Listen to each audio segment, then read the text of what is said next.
Assalamualaikum warahmatullahi wabarakatuh. Salam dan bahagia. Kami dari kelompok 3 akan membahas mengenai pajak penghasilan PPh pribadi yang beranggotakan yang pertama ada saya sendiri Desi Ramawati dengan NIM 2019 008359. Yang kedua ada Herlinda Sofiana Devi dengan NIM 2019 008353. Baik, untuk materi yang pertama akan saya jelaskan sendiri. Saya Desi Ramawati dengan NIM 2019 008359 mengenai pajak penghasilan PPh UU nomor 36 tahun 2008. Pajak yang dikenakan terhadap subjek pajak atas penghasilan yang diterimanya atau diperolehnya dalam tahun pajak. Baik, untuk materi yang selanjutnya mengenai objek dan subjek pajak. Objek pajak adalah mengenai apa yang dikenakan pajak, dan subjek pajak adalah mengenai siapa yang dikenakan pajak. Dan wajib pajak adalah orang pribadi atau badan yang mempunyai hak dan kewajiban perpajakan. Dengan kata lain, subjek pajak yang mempunyai objek pajak. Materi yang selanjutnya saya akan menjelaskan mengenai objek pajak penghasilan. Objek pajak penghasilan ini adalah setiap tambahan kemampuan ekonomis yang diterima atau diperoleh. Contohnya itu yang pertama ada imbalan, yang kedua ada hadiah dan penghargaan, yang ketiga ada laba usaha, yang keempat ada keuntungan karena penjualan atau karena pengalihan harta, yang kelima ada penerimaan kembali pembayaran pajak yang telah dibebankan sebagai biaya, yang keenam ada bunga, yang ketujuh ada dividen, dan yang kedelapan ada royalti, dan lain sebagainya. Untuk materi yang selanjutnya, saya akan menjelaskan mengenai tidak termasuk objek pajak penghasilan.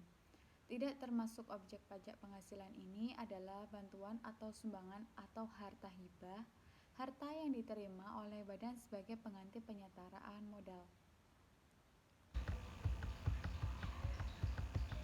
Tidak termasuk objek pajak penghasilan ini, contohnya itu yang pertama, bantuan atau sumbangan termasuk zakat yang diterima oleh badan amil zakat atau lembaga amil zakat yang dibentuk atau disahkan oleh pemerintah dan yang diterima oleh penerima zakat yang berhak, atau sumbangan keagamaan yang sifatnya wajib bagi pemeluk agama yang diakui di Indonesia. Yang kedua ada harta hibah yang diterima oleh keluarga saudara dalam garis keturunan lurus 1 derajat. Yang ketiga ada warisan. Yang keempat ada harta termasuk setoran tunai yang diterima oleh badan sebagaimana yang dimaksud dalam pasal 2 ayat 1 huruf B sebagai pengganti saham atau sebagai pengganti penyetaraan modal. Yang keempat, pengganti atau imbalan sehubungan dengan pekerjaan atau jasa yang diterima dalam bentuk natur dan atau kenikmatan dari wajib pajak atau pemerintah kecuali diberikan oleh bukan wajib pajak. Wajib pajak yang dikenakan pajak sebagai final atau wajib pajak yang digunakan norma perhitungan khusus. Yang selanjutnya, pembayaran dan perusahaan asuransi kepada orang pribadi sehubungan dengan asuransi kesehatan, asuransi kecelakaan, asuransi jiwa, asuransi dwiguna, dan asuransi beasiswa.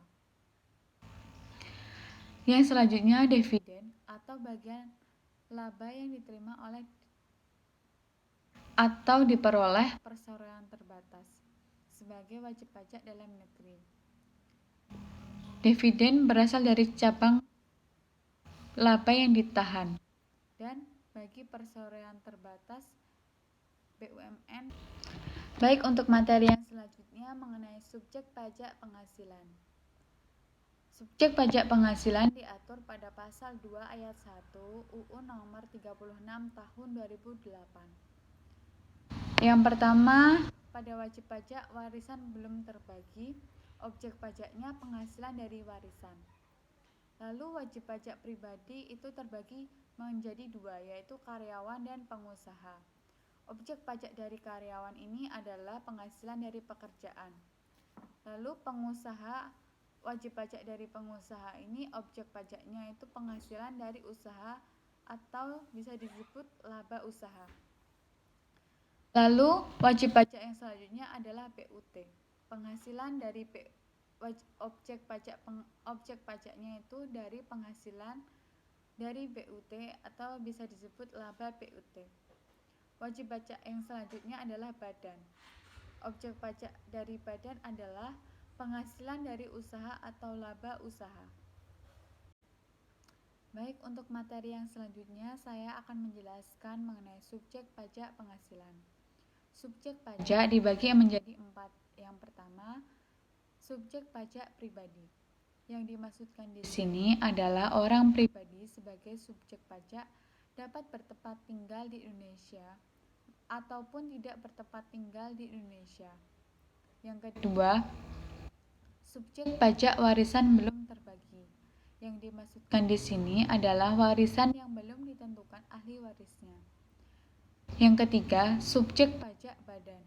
Yang dimaksudkan di sini adalah kumpulan orang dan atau modal baik yang melakukan usaha maupun tidak melakukan usaha, yang meliputi PT, perseroan komanditer atau bisa disebut CV, perseroan lainnya, BUMN, dengan nama dan dalam bentuk apapun, firma, kongsi, koperasi, dana pensiun, persekutuan, perkumpulan, yayasan, organisasi massa, organisasi sosial politik, atau organisasi yang sejenis, lembaga, bentuk usaha tetap, dan bentuk usaha lainnya, termasuk reksadana.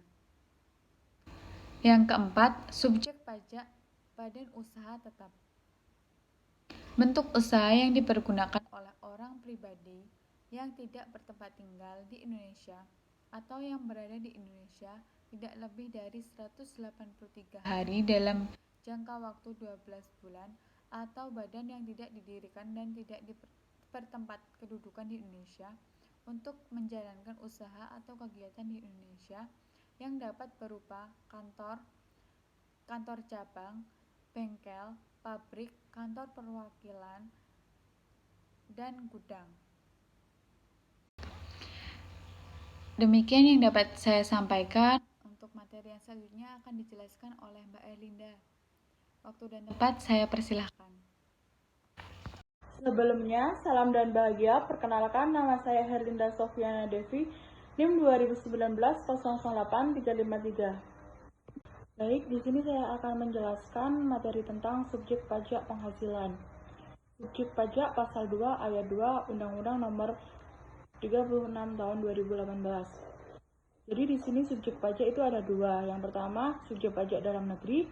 Yang kedua, subjek pajak luar negeri. Yang selanjutnya, subjek pajak dalam negeri. Pasal 2 ayat 3. Orang pribadi yang bertempat tinggal di Indonesia atau orang pribadi yang berada di Indonesia lebih dari 183 hari dalam jangka waktu 12 bulan. Orang pribadi yang dalam suatu tahun pajak berada di Indonesia dan mempunyai niat untuk bertempat tinggal di Indonesia. Badan yang didirikan atau bertempat berkedudukan di Indonesia. Warisan yang belum terbagi sebagai satu kesatuan menggantikan yang berhak. Yang selanjutnya subjek pajak luar negeri pasal 2 ayat 4. Orang pribadi yang bertempat tinggal di Indonesia atau orang pribadi yang berada di Indonesia kurang dari 183 hari dalam jangka waktu 12 bulan. Jadi kalau yang di dalam negeri itu lebih dari 183. Kalau di luar negeri itu kurang dari 183. Tetapi dia memiliki dalam jangka waktu yang sama, 12 bulan. Badan yang tidak didirikan atau bertempat kedudukan di Indonesia. Yang menjalankan usaha atau melakukan kegiatan melalui bentuk usaha tetap di Indonesia. Yang menerima atau memperoleh penghasilan dari Indonesia bukan dari menjalankan usaha atau melakukan kegiatan melalui bentuk usaha tetap di Indonesia. Pengenaan pajak penghasilan. Yang pertama, pajak penghasilan wajib pajak orang pribadi sama dengan penghasilan kena pajak dikali tarif pasal 17 sama dengan penghasilan neto men PTKP dikali tarif pasal 17 sama dengan penghasilan bruto dikurangi biaya yang diperkenakan Undang-Undang PPH dikurangi PTKP dikali tarif pasal 17. Yang kedua, pajak penghasilan wajib pajak badan sama dengan penghasilan kena pajak dikali tarif pasal 17 sama dengan penghasilan neto dikali tarif pajak 17 sama dengan penghasilan bruto min biaya yang diperkenakan Undang-Undang PPh dikali tarif pasal 17. Penghasilan tidak kena pajak atau PTKP. Peraturan Menteri Keuangan Nomor 101/PMK.010/2016 54 juta rupiah untuk diri wajib pajak orang pribadi, 4.500.000 rupiah tambahan untuk wajib pajak kawin, 54.000 rupiah tambahan untuk seorang istri yang penghasilannya digabung dengan penghasilan suami, 4.500.000 rupiah tambahan untuk setiap anggota keluarga sedarah dalam garis keturunan lurus serta anak angkat yang menjadi tanggungan sepenuhnya maksimal 3 orang. Penerapan PTKP ditentukan oleh keadaan pada awal tahun pajak atau awal bagian tahun pajak. Selanjutnya, menghitung pajak penghasilan pribadi karyawan 1. Pak Kelik adalah seorang pekerja swasta dengan penghasilan sebesar 280 juta rupiah dalam 1 tahun. Saat ini, Pak Kelik berstatus belum kawin dan tidak memiliki tanggungan. Berapakah penghasilan kena pajak yang ditanggung oleh Pak Kelik? Berikut perhitungannya. Penghasilan 1 tahun itu 280 juta rupiah. Penghasilan tidak kena pajak itu 54 juta rupiah. Penghasilan kena pajak sama dengan penghasilan 1 tahun dikurangi penghasilan tidak kena pajak. Jadi 280 juta rupiah dikurangi 54 juta rupiah sama dengan 226 juta rupiah. Untuk PPh terutang adalah sama dengan 5% dikali 50 juta rupiah sama dengan 2.500.000 rupiah.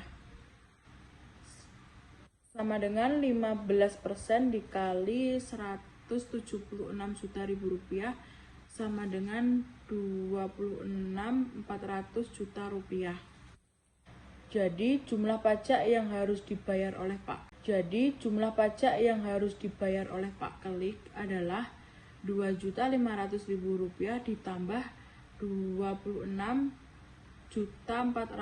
rupiah. Jadi hasilnya 28.900 juta rupiah dalam 1 tahun. Cukup sekian presentasi dari saya. Kurang lebihnya mohon maaf. Wassalamualaikum warahmatullahi wabarakatuh. Salam. Terima kasih. Demikian penjelasan dari kami. Kurang lebihnya mohon maaf. Wassalamualaikum warahmatullahi wabarakatuh. Salam dan bahagia.